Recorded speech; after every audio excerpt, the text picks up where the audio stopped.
إن الحمد لله نحمده ونستعينه ونستغفره ونعوذ بالله من شرور أنفسنا ومن سيئات أعمالنا من يهده الله فلا مضل له ومن يضلل فلا هادي له وأشهد أن لا إله إلا الله وحده لا شريك له وأشهد أن محمدا عبده ورسوله. أعوذ بالله من الشيطان الرجيم. يا أيها الذين آمنوا اتقوا الله حق تقاته ولا تموتن إلا وأنتم مسلمون. يا أيها الناس اتقوا ربكم الذي خلقكم من نفس واحدة وخلق منها زوجها وبث منهما رجالا كثيرا ونساء واتقوا الله الذي تساءلون به والأرحام إن الله كان عليكم رقيبا. يا أيها الذين آمنوا اتقوا الله وقولوا قولا سديدا يصلح لكم أعمالكم ويغفر لكم ذنوبكم ومن يطع الله ورسوله فقد فاز فوزا عظيما. أما بعد فإن خير الحديث كتاب الله وخير الهدي هدي محمد صلى الله عليه وسلم وشر الأمور محدثاتها وكل محدثة بدعة وكل بدعة ضلالة وكل ضلالة في النار. بسم الله الرحمن الرحيم. قاف والقرآن المجيد بل عجبوا أن جاءهم منذر منهم فقال الكافرون هذا شيء عجيب أإذا متنا وكنا ترابا ذلك رجع بعيد. قد علمنا ما تنقص الأرض منهم وعندنا كتاب حفيظ بل كذبوا بالحق لما جاءهم فهم في أمر مريج. أفلم ينظروا إلى السماء فوقهم كيف بنيناها وزيناها وما لها من فروج والأرض مددناها وألقينا فيها رواسي وأنبتنا فيها من كل زوج بهيج تبصرة وذكرى لكل عبد منيب.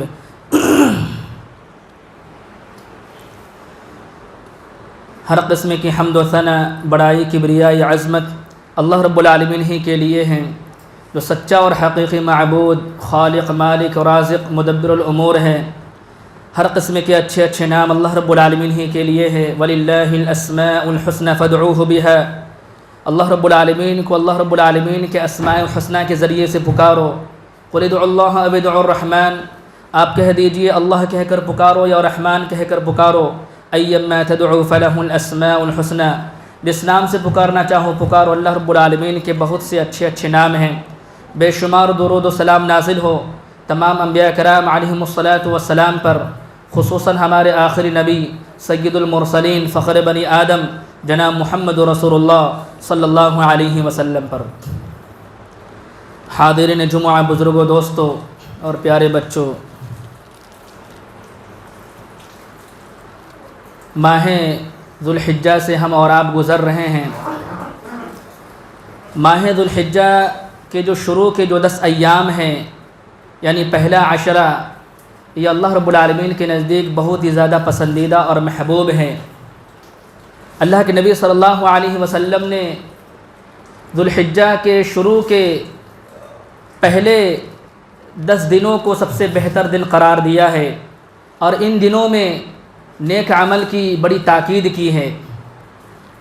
یہاں تک کہ اللہ رب العالمین نے ذوالحجہ کی پہلی 10 راتوں کی قسم کھائی ہے، جو کہ ان راتوں کے عظیم ہونے کی اور افضل ہونے کی سب سے بڑی دلیل ہے.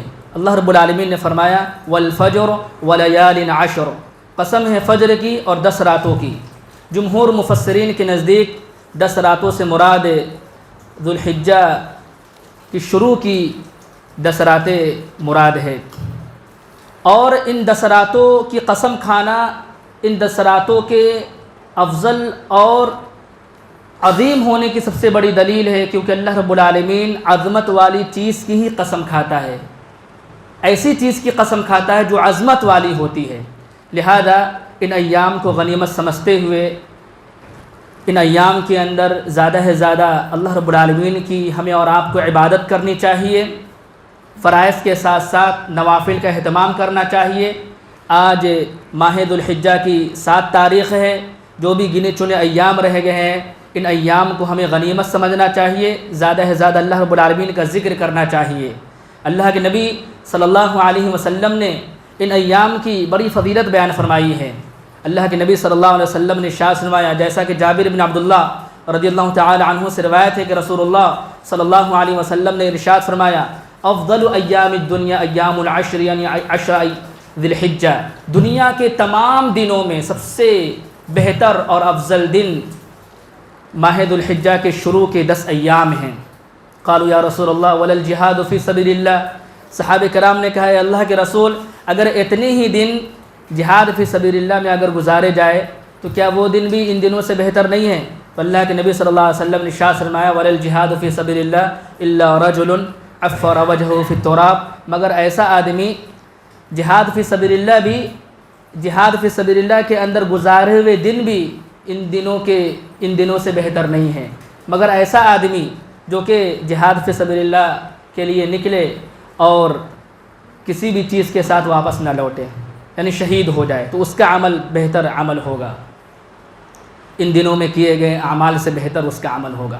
اس آدمی کو چھوڑ کر جتنے بھی لوگ ہیں یا جتنے بھی ایام ہیں، کسی بھی ایام میں اگر کوئی شخص سے بہتر عمل کر لے تو اس کا عمل بہتر نہیں ہوگا، ان دنوں کے عمل سے بہتر اس کا عمل بہتر نہیں ہوگا۔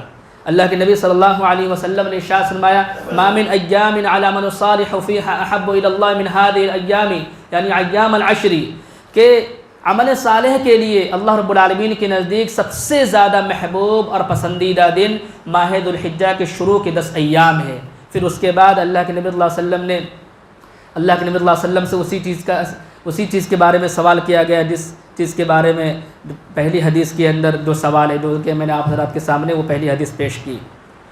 اسی طرح اللہ کے نبی صلی اللہ علیہ وسلم نے ارشاد فرمایا کہ ما من ایام اعظم عند اللہ ولا احب الیہ العمل فیہن من هذه الایام، کہ اللہ رب العالمین کے نزدیک نہایت عظمت والے اور محبوب دن ان دنوں کے مقابلے میں کوئی دن نہیں، یعنی سب سے زیادہ عظمت والے ایام جو ہے اور محبوب ایام جو ہے یہی ماہ ذو الحجہ کے پہلے شروع کے 10 ایام ہیں، شروع کے 10 دن ہیں، یہ اللہ رب العالمین کے نزدیک بہت ہی زیادہ پسندیدہ اور محبوب ہے۔ اور ان دنوں میں اللہ کے نبی صلی اللہ علیہ وسلم نے فرمایا کہ فَأَكْثِرُوا فِيهِنَّ مِنَ التَّهْلِيلِ وَالتَّكْبِيرِ وَالتَّحْمِيدِ، کہ ان دنوں میں تم زیادہ سے زیادہ لا الہ الا اللہ کہا کرو، زیادہ سے زیادہ الحمدللہ کہا کرو، اور زیادہ سے زیادہ اللہ اکبر کہا کرو۔ میرے بھائیوں، انہی دنوں میں یوم عرفہ بھی آتا ہے، یوم عرفہ بھی انہی دنوں میں آتا ہے جو کہ ان دنوں کی فضیلت کے لیے کافی ہے۔ یوم عرفہ کا دن، اگر ان دنوں میں سے کسی بھی دن کو اگر کوئی فضیلت اگر حاصل نہیں ہوتی تو یوم عرفہ یعنی عرفہ کا دن ان تمام کے تمام دنوں کی فضیلت کے لیے کافی تھا۔ عرفہ کا وہ دن جو کہ حج کا سب سے بڑا رکن ہے، وقوف عرفہ، جس دن سر انجام دیا جاتا ہے، اور یہ بہت ہی عظیم دن ہے۔ اس دن اللہ رب العالمین تمام اہل عرفات کے لیے عام مغفرت کا اعلان کر دیتا ہے، اکثر زیادہ سے زیادہ لوگوں کو جہنم سے آزادی نصیب کرتا ہے۔ صحیح مسلم کی روایت ہے، حضرت عائشہ رضی اللہ تعالی عنہ فرماتی کہ رسول اللہ صلی اللہ علیہ وسلم نے ارشاد فرمایا کہ ما من یوم اکثر من ان یعتق اللہ فیہ عبدا من النار من یوم عرفہ وانہ لیدنو ثم یباہی بہم الملائکۃ فیقول ما اراد ہؤلاء، کہ اللہ رب العالمین سب سے زیادہ عرفہ والے دن اپنے بندوں کو جہنم سے آزادی نصیب کرتا ہے، اور اللہ رب العالمین قریب ہوتا ہے اور قریب ہوتا ہے، فرشتوں کے سامنے ان بندوں کے بارے میں فخر کرتا ہے کہ ہمارے بندے دیکھو، ہمارے بندے ہیں جو کہ وقوف عرفہ کی حالت میں ہیں، یہ ہم سے کیا چاہتے ہیں، ما اراد ہؤلاء، یہ ہم سے کیا چاہتے ہیں۔ تو عرفہ والے دن اللہ رب العالمین سب سے زیادہ اپنے بندوں کو جہنم سے آزادی نصیب کرتا ہے۔ اسی طریقے سے میرے بھائیوں، ان 10 دنوں میں آخری دن یوم النحر ہے جو کہ سب سے عظیم دن ہے۔ اللہ کے نبی صلی اللہ علیہ وسلم نے ارشاد فرمایا کہ اعظم الایام عند اللہ یوم النحر ثم یوم القر، کہ اللہ رب العالمین کے نزدیک دنوں میں سب سے زیادہ عظیم دن، سب سے زیادہ عظمت والا دن یوم النحر ہے، یعنی قربانی کا دن ہے۔ پھر اس کے بعد منا میں ٹھہرنے یوم القر یعنی 11 ذی الحجہ کا دن ہے۔ حافظ بن حجر رحمۃ اللہ علیہ فرماتے ہیں کہ والذی یظہر ان السبب فی امتیاز 10 ذی الحجہ، کہ 10 ذی الحجہ کی امتیازی فضیلت کا سبب یہ معلوم ہوتا ہے کہ ان دنوں میں یعنی ماہ ذو الحجہ کے شروع کے 10 ایام میں بڑی بڑی عبادتیں جمع ہو جاتی ہیں جو کہ اور دنوں میں جمع نہیں ہوتی ہے، جیسے کہ الصلاۃ نماز ہے، والصوم روزہ ہے، صدقہ ہے اور حج ہے، ولا یتأتی ذلک فی غیرہ۔ ان ایام کے علاوہ کسی اور ایام میں تمام کے تمام عبادتیں جمع نہیں ہوتی ہے۔ رمضان ہے، رمضان میں نماز ہے، روزہ ہے، صدقہ ہے، لیکن حج نہیں ہے۔ لیکن ان ایام میں ان اعمال کے علاوہ، ان نماز، روزہ اور صدقہ کے علاوہ حج جیسا عظیم عمل سر انجام دیا جاتا ہے۔ تو اسی لیے اس عشرے کو فضیلت حاصل ہے، اور اس عشرے کی ہمارے جو اسلاف کرام ہیں بہت ہی زیادہ اس عشرے کی قدر کیا کرتے تھے۔ ابو عثمان النہدی رحمۃ اللہ علیہ فرماتے ہیں کہ اسلاف کرام 3 عشروں کی بہت ہی زیادہ قدر کیا کرتے تھے۔ ایک رمضان کا آخری عشرہ، اور ذوالحجہ اور محرم کا پہلا عشرہ۔ سعید بن جبیر رحمۃ اللہ علیہ اس عشرے کے اندر یعنی ماہ ذوالحجہ کے شروع کے 10 ایام میں عبادت کے اندر اتنی محنت کرتے کہ اس جیسی محنت کرنا کسی اور کے لیے مشکل ہو جاتا تھا۔ لہذا ان ایام کو ہمیں غنیمت سمجھنا چاہیے، فرائض کی پابندی کرنی چاہیے۔ لیکن میرے بھائی بڑی افسوس کا مقام ہے کہ آج بہت سارے لوگ عمل صالح سے بالکل ہی غافل ہے۔ فرائض نوافل تو کیا، فرائض کی بھی پابندی نہیں کرتے ان ایام کے اندر، مسجد خالی رہتی ہے، فرائض کی بھی پابندی نہیں کرتے ہیں۔ حالانکہ علماء کرام یہ کہتے ہیں کہ ماہ ذوالحجہ کے شروع کی جو 10 ایام ہے یہ رمضان سے بھی بہتر ہے۔ رمضان کے آخری عشرے کی جو 10 راتیں ہیں یہ ان ایام سے بہتر ہے۔ رمضان کے آخری عشرے کی 10 راتیں یعنی آخری عشرے کو بھی 10 راتوں کے بارے میں 10 راتیں ان ایام سے بہتر ہے۔ لیکن یہ جو ایام ہے یعنی ماہ ذوالحجہ کے شروع کی جو 10 ایام ہیں، آخری عشرے کی 10 راتوں کو چھوڑ کر، رمضان کے آخری عشرے کی 10 راتوں کو چھوڑ کر تمام دنوں سے بہتر ایام ہیں۔ لہذا ان ایام کی ہمیں اور آپ کو قدر کرنی چاہیے، اور اٹھتے بیٹھتے چلتے پھرتے ہوئے اللہ اکبر لا الہ الا اللہ واللہ اکبر وللہ الحمد، ان تکبیرات کا اہتمام کرنا چاہیے۔ امام بخاری رحمۃ اللہ علیہ فرماتے ہیں کہ کان ابو ہریرہ وعبداللہ بن عمر یذهبان الى السوق، کہ ابو ہریرہ اور عبداللہ بن عمر رضی اللہ تعالی عنہما بازار جاتے، فیکبرانی، اور بازار جا کر مارکیٹ جا کر تکبیر کہتے، اللہ اکبر لا الہ الا اللہ واللہ اکبر للہ الحمد ویکبر الناس بتکبیرہما، ان کی تکبیر کی آواز کو سن کر دیگر لوگ بھی تکبیر کی صدائیں بلند کرتے ہیں۔ لہذا ہماری بھی یہ حالت ہونی چاہیے کہ ہم چلتے پھرتے اٹھتے بیٹھتے ہوئے گھر کے اندر گاڑی چلا رہے ہیں، کہیں جا رہے ہیں، ان تکبیرات کا ہمیں چاہیے کہ ہم بلند آواز سے اہتمام کریں۔ اور خاص طور سے 9 ذی الحجہ کی نماز فجر سے لے کر 13 ذی الحجہ کی نماز عصر تک ہر فرض نماز کے بعد ایک مرتبہ بلند آواز سے ان تکبیرات کا اہتمام کرنا چاہیے، جیسا کہ صحابہ کرام کے عمل سے یہ چیز ہمیں اور آپ کو ملتی ہے۔ اور اسی طرح ان ایام کے اندر ہمیں فرائض کے ساتھ ساتھ نوافل کا اہتمام کرنا چاہیے، اور نوافل میں سے بھی نفلی روزے کا خاص طور سے اہتمام کرنا چاہیے۔ نوافل میں سے نفلی نمازوں کا اہتمام کرنا چاہیے، سنت مؤکدہ کی پابندی کرنی چاہیے، صلاۃ چاشت کی نماز کی پابندی کرنی چاہیے۔ اسی طرح جب ہم مسجد کے ہم داخل ہوں تو بیٹھنے سے پہلے 2 رکعت تحیۃ المسجد کی پابندی کریں۔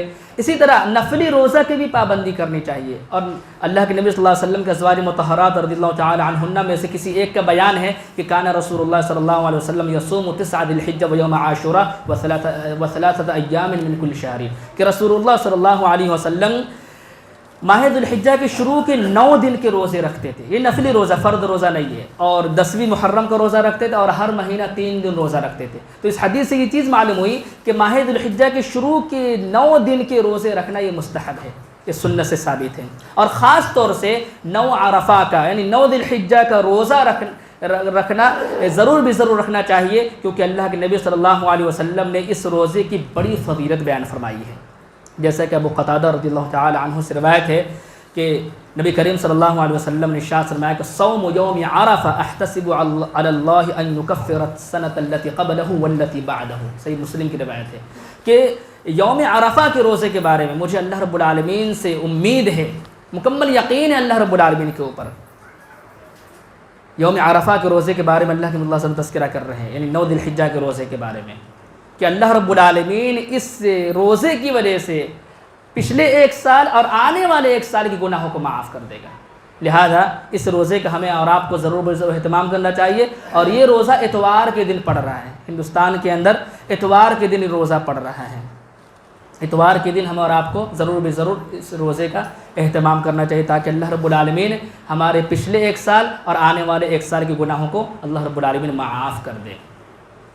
ان ایام کے اندر سب سے آخری دن یعنی 10 ذی الحجہ کو قربانی جیسا عظیم عمل سر انجام دیا جاتا ہے، جو کہ اللہ رب العالمین کے قرب کا ذریعہ اور نبی کریم صلی اللہ علیہ وسلم کی سنت مبارکہ ہے۔ امام بخاری رحمۃ اللہ علیہ نے اپنی کتاب صحیح بخاری کے اندر کتاب الاضاحی کے تحت ایک باب باندھا ہے، باب سنت الاضحیۃ، اور اس باب کے تحت ایک حدیث درج کی ہے، برا بن عازب رضی اللہ تعالی عنہ سے مروی حدیث ہے کہ اللہ کے نبی صلی اللہ علیہ وسلم نے ارشاد فرمایا کہ ان اول ما نبدا به في يومنا هذا نصلي ثم نرجع فننحر من فعله فقد اصاب سنتنا ومن ذبح قبله فانما لحم هو لحم قدمه لاهله ليس من نسك في شيء۔ یہ پوری حدیث میں نے آپ حضرات کے سامنے پیش کی کہ اللہ کے نبی صلی اللہ علیہ وسلم نے ارشاد فرمایا کہ آج کے دن سب سے پہلے ہم نماز پڑھیں گے، پھر نماز پڑھ کر اپنے گھروں کو لوٹیں گے، یعنی 10 ذی الحجہ کے دن اللہ کے نبی صلی اللہ علیہ وسلم نے فرمایا، پھر ہم اپنے گھروں کو لوٹیں گے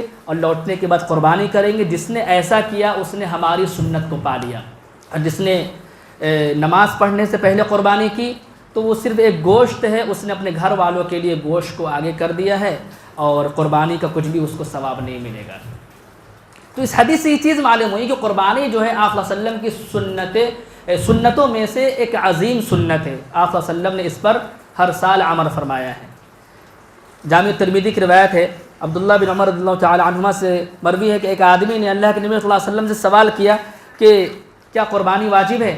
تو انہوں نے کہا ضحى رسول اللہ صلی اللہ علیہ وسلم والمسلمون، کہ رسول اللہ صلی اللہ علیہ وسلم نے مسلمانوں نے قربانی کی ہے۔ اس نے دوبارہ سوال کیا کیا قربانی واجب ہے؟ تو عبداللہ بن عمر رضی اللہ تعالی عنہما نے کہا اتعقل ضحى رسول اللہ صلی اللہ علیہ وسلم والمسلمون، کیا تمہیں کچھ عقل ہے؟ میں یہ کہہ رہا ہوں کہ رسول اللہ صلی اللہ علیہ وسلم مسلمانوں نے قربانی کی ہے، بس اتنی باتیں یاد رکھو، اب آگے سوال کرنے کی کیا ضرورت ہے قربانی واجب ہے یا واجب نہیں ہے؟ تو اس سے یہ چیز معلوم ہوئی کہ قربانی کو ہم واجب کا درجہ نہیں دے سکتے، فرض کا درجہ نہیں دے سکتے۔ قربانی آپ صلی اللہ علیہ وسلم کی سنتوں میں سے ایک سنت مؤکدہ ہے۔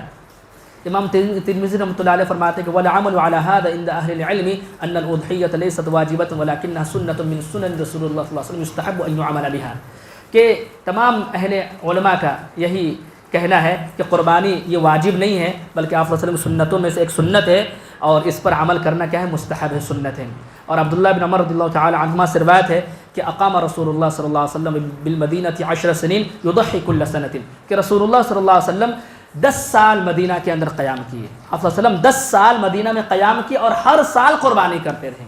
تو ان تمام کی تمام احادیث سے یہ چیز معلوم ہوئی کہ قربانی جو ہے آپ صلی اللہ علیہ وسلم کی سنت ہے، سنت مؤکدہ ہے، اور قربانی ضرور کرنی چاہیے، چھوڑنا نہیں چاہیے۔ خاص طور سے ایسے لوگوں کو جن کے پاس استطاعت ہے انہیں ضرور قربانی کرنی چاہیے، کیونکہ ایسے لوگوں کے بارے میں سخت وعید ہے کہ استطاعت اور طاقت ہونے کے باوجود بھی قربانی نہ کر، پیسے ہیں پھر بھی وہ قربانی نہیں کر رہے ہیں ایسے لوگ، تو ایسے لوگوں کے بارے میں سخت وعید آئی ہے۔ اللہ کے نبی صلی اللہ علیہ وسلم نے ارشاد فرمایا کہ من وجد ساعة لأن يضحي فلم يضحي فلا يحضر مصلانا، کہ جس کے پاس قربانی کرنے کی طاقت ہو پھر بھی وہ قربانی نہ کرے، وہ ہماری عید گاہ کے قریب نہ آئے۔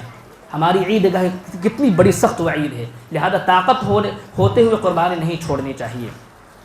اسی طرح جو لوگ قربانی کرنا چاہتے ہیں انہیں جانوروں کے عیبوں کے تعلق سے معلوم ہونا ضروری ہے کہ قربانی کے جانوروں کا عیبوں سے پاک ہونا ضروری ہے۔ جب ہم قربانی کا جانور خریدنے کے لیے جائیں تو یہ ضرور دیکھیں 4 عیوب ایسے ہیں کہ یہ 4 عیوب، چاروں میں سے کوئی ایک عیب بھی اگر قربانی کے جانور کے اندر پایا جاتا ہے تو ایسے جانور کی قربانی جائز نہیں ہے۔ برا بن عازب رضی اللہ تعالی عنہ سے روایت ہے کہ رسول اللہ صلی اللہ علیہ وسلم نے ارشاد فرمایا کہ 4 لا تجوز فی الاضاحی، کہ 4 قسم کے جانور ایسے جو قربانی میں جائز نہیں۔ العوراء بین عورها، ایسا کانا جانور جس کا کانا پن ظاہر ہو، والمریضۃ بین مرضها، کہ ایسا بیمار جانور جس کی بیماری واضح ہو، والعرجاء بین ضلعها، اور ایسا لنگڑا جانور جس کا لنگڑا پن بالکل ہی ظاہر ہے، معلوم پڑ رہا واضح ہے کہ لنگڑا کر چل رہا ہے، والکثیر التی لا تلقی، اور ایسا دبلا پتلا کمزور جانور کہ جس کے اندر گودا ہی نہیں ہے، گوشت ہی نہیں ہے، تو ان 4 قسم کے جانوروں کی قربانی جائز نہیں۔ یہ 4 عیوب ایسے ہیں، بڑے بڑے عیوب ہیں یہ، کہ اگر یہ چاروں میں سے کوئی ایک عیب بھی اگر قربانی کے جانور کے اندر اگر پایا جاتا ہے تو ایسے جانور کی قربانی جائز نہیں۔ کانا جانور، اسی طریقے سے مریض جانور اور لنگڑا جانور اور بالکل ہی کمزور دبلا پتلا جانور۔ اسی طرح علی رضی اللہ تعالی عنہ سے مروی ہے کہ امرنا رسول اللہ صلی اللہ علیہ وسلم ان نستشرف العین والاذنین، کہ اللہ کے نبی صلی اللہ علیہ وسلم نے ہمیں حکم دیا کہ ہم قربانی کا جانور خریدتے وقت قربانی کے جانوروں کی آنکھوں کو اور کانوں کو خوب دیکھ بھال لیں، اور فرمایا کہ اللہ نضحی، اور ہمیں حکم دیا کہ ہم قربانی نہ کرے بعورا ولا مقابلہ ولا مدابرہ ولا خرقہ ولا شرقہ، ہم ایسے جانور کی قربانی نہ کرے جو جانور کانا ہو، یا جس کا کان آگے سے کٹا ہو، یا جس کا کان پیچھے سے کٹا ہو، یا جس کے کان کو چیرا گیا ہو، یا جس کے کان میں سوراخ ہو، ایسے جانور کی بھی قربانی نہیں کرنی چاہیے۔ قربانی کا جانور موٹا تازہ ہونے کے ساتھ ساتھ دو دانتا ہونا بھی ضروری ہے۔ موٹا تازہ ہونا چاہیے، سنت ہے کہ اللہ کے نبی صلی اللہ علیہ وسلم کے بارے میں آتا ہے کان اذا اراد ان یضحی، کہ آپ صلی اللہ علیہ وسلم جو قربانی کرنے کا ارادہ کرتے تھے تو اشترا کبشین عظیمین سمینین، کہ اللہ کے نبی صلی اللہ علیہ وسلم دو بڑے اور موٹے میڑھے خریدتے تھے، اور صحابی رضی اللہ تعالی عنہ کہتے ہیں کہ کننا نسمر الاضحیۃ ویسمر المسلمون، کہ ہم قربانی کے جانور کو خوب کھلا پلا کر موٹا کرتے تھے، اور دیگر مسلمان بھی خوب کھلا پلا کر قربانی کے جانور کو موٹا کیا کرتے تھے۔ تو موٹا جانور ہونا چاہیے، اور اسی طرح دو دانتا جانور ہونا ضروری ہے، دو دانتا جانور ہونا ضروری ہے۔ اللہ کے نبی صلی اللہ علیہ وسلم نے ارشاد فرمایا کہ لا تذبحوا الا مسنہ الا ان يعثر عليكم فتذبحوا جذعة من الضان، کہ تم دو دانتا جانور کی ہی قربانی کرو، مگر یہ کہ تم دشواری میں مبتلا ہو جاؤ، تم پر دو دانتا جانور ملنا مشکل ہو جائے یا خریدنا مشکل ہو جائے، تو 1 سال کا بھیڑ یا دمبا بھی ذبح کر سکتے ہو۔ کچھ احادیث سے ہمیں یہ چیز معلوم ہوتی ہے کہ اگر دشواری بھی اگر نہیں ہے، تنگ دستی بھی نہیں ہے، تو پھر بھی ہر حالت میں 1 سال کا بھیڑ یا دمبا قربانی میں ذبح کرنا یہ جائز ہے، جیسا کہ اللہ کے نبی صلی اللہ علیہ وسلم کی دیگر احادیثوں سے یہ چیز ملتی ہے۔ اسی طرح قربانی کا جو وقت ہے، یعنی ذبح کرنے کا جو وقت ہے، وہ عید الاضحیٰ کی نماز کے بعد ہے۔ اگر کوئی شخص نماز پڑھنے سے پہلے ذبح کر لے تو اس کی قربانی نہیں ہوگی، جیسا کہ جندب بن سفیان رضی اللہ تعالی عنہ سے روایت ہے، وہ فرماتے ہیں کہ عید کے موقع پر ہم لوگ نبی کریم صلی اللہ علیہ وسلم کے ساتھ تھے، آپ صلی اللہ علیہ وسلم ابھی نماز سے فارغ ہوئے تھے کہ قربانی کے جانور کے گوشت پر آپ صلی اللہ علیہ وسلم کی نظر پڑی، جو کہ عید سے پہلے ہی جانور کو ذبح کر دیا گیا تھا۔ تو اللہ کے نبی صلی اللہ علیہ وسلم نے ارشاد فرمایا کہ من کان ذبح اضحیتہ قبل ان یصلی او نصلی فلیذبح مکان اخری ومن لم یذبح فلیذبح بسم اللہ، کہ جس نے عید سے پہلے یعنی نماز پڑھنے سے پہلے جس نے ذبح کر دیا تو اس کی جگہ دوسرا جانور ذبح کرے، اور جس نے ذبح نہیں کیا وہ بسم اللہ پڑھ کر ذبح کرے۔ برا بن عازب رضی اللہ تعالی عنہ سے روایت ہے، وہ فرماتے ہیں کہ میرے خالوں نے عید کی نماز سے پہلے ہی جانور کو ذبح کر دیا، عید کی نماز سے پہلے ہی۔ تو اللہ کے نبی صلی اللہ علیہ وسلم نے ارشاد فرمایا تلک شاۃ لحم، یہ تو گوشت کی بکری ہے، صرف گوشت کی بکری، قربانی کے ثواب نہیں ملے گا۔ تو انہوں نے کہا اللہ کے رسول میرے پاس 1 سال کا بکرا ہے، 1 سال کا بکرا، 2 دانتا نہیں، 1 سال کا بکرا ہے۔ تو فرمایا کہ ضحی بها ولا تصلح لغیرک، اس بکرے کی قربانی کر لو لیکن تیرے علاوہ کسی اور کے لیے جائز نہیں ہے، تیرے علاوہ کسی اور کے لیے جائز ہے۔ ان تمام احادیث سے یہ چیز معلوم ہوتی ہے کہ قربانی کا جو وقت ہے وہ عید کی نماز کے بعد، عید کی نماز سے پہلے اگر کوئی شخص کر لے تو اس کی قربانی قبول نہیں ہوگی، اس کو قربانی ثواب نہیں ملے گا۔ اسی طرح میرے بھائی قربانی کے مسائل میں سے ایک مسئلہ یہ کہ ایک بکرا یا بکری یا بھیڑ یا دمبا تمام گھر والوں کی طرف سے کفایت کر جاتا ہے، گھر کے تمام افراد کو ہر ایک کی جانب سے الگ الگ بکرا یا بکری بھیڑ یا دمبا قربان کرنے کی ضرورت نہیں ہے۔ اگر گھر کے تمام افراد کی طرف سے اگر کوئی ایک انسان اگر ایک بکرا اگر لے آتا ہے تو تمام کے تمام گھر والوں کی طرف سے یہ بکرا کافی ہو جاتا ہے۔ اگر نیت یہ ہو کہ لوگ یہ کہے کہ مطلب فلاں نے بھی قربانی کی ہے یا اسی طریقے سے ہم نے بھی قربانی کی ہے، تو دکھاوے اور شہرت کے اندر یہ چیز شامل ہوگی اور یہ حرام اور ناجائز ہے، اور ایسے لوگوں کی قربانی نہیں ہوتی۔ سنن ابن ماجہ کی روایت ہے، عطا بن یسار رحمۃ اللہ علیہ فرماتے ہیں کہ میں نے ابو ایوب انصاری رضی اللہ تعالی عنہ نے سوال کیا کہ کیف کانت الضحیہ فیکم علی عہد رسول اللہ صلی اللہ علیہ وسلم، رسول اللہ صلی اللہ علیہ وسلم کے زمانے میں آپ لوگوں کے درمیان قربانی کس طرح ہوتی تھی؟ تو انہوں نے کہا کہ